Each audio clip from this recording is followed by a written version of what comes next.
Labas, sveiki, kas žiūrėsit. Taigi, kasgi man atsitiko pirmadienį? Kaip jūs galvojat, aš tai pasidariau pati, ar mane kažkas ten taip padarė? Taigi tiesa ta, kad pasidariau aš tai pati. Nes iš pradžių pirmadienis man prasidėjo labai puikiai. Aš pardaviau kvepalus, 2 vienetus. Iš FM'o pas mane atėjo į namus klientė. Ir, žinoma, džiaugsmo buvo ir panašiai. Jinai išėjo, aš visą laiminga, ten pinigus skaičiau ir panašiai. Ir po to paskambino man mama. Sakė, kad jinai važiuoja ten pas mane. Ir klausė, ką turiu, ką atvežti ir panašiai. Tai žodžiu, aš iš to džiaugsmo nuėjau į virtuvę. Pas mus vienas kambarys, tai ne taip toli reit.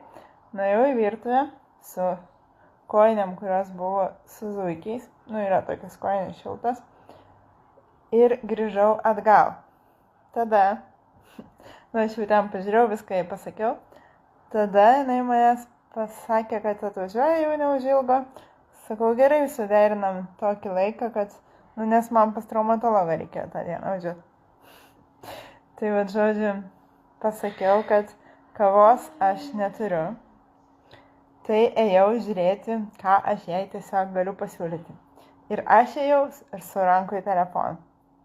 Tad rankų į telefoną, kai kalbat su žmogum ir kažkur einat, važiuojat, nežinau, gatvėj einat, neturi būti. Pasimokykit iš mano klaidos ir nedarykit to daugiau.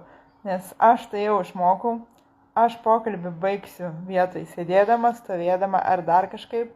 Ypač su mano sviravimu, tai ypač tai reikia daryti tik tais sėdint ir be jokių drin tokių dalykų, nes, matot, aš kritau, aš bandžiau gaudytis save, remtis su kairė ranka, bet kairė ranka nuslydo. Tos kojinės, kaip aš sakiau, buvo zuikiai, tai jos tokias, vis tiek slidesnės, aš namuose nevaikštau su šlepetėm. Čia irgi galbūt minusas, bet man nepatogu, tai žodžiu. Tai tokių klaidų nedarykit. Pakalbat su telefonu, padėkit ir tik tada kažkur judėkit. Nes bus kaip man, galbūt ne taip kaip man, nes aš užgribau tiesiog visų svorių ant savo rankos. Bet aš, kaip sakant, aš taip galvoju, kad aš labai gerai sureagavau. Nes aš padėjau, dar vis kalbėdama su mama, aš padėjau telefoną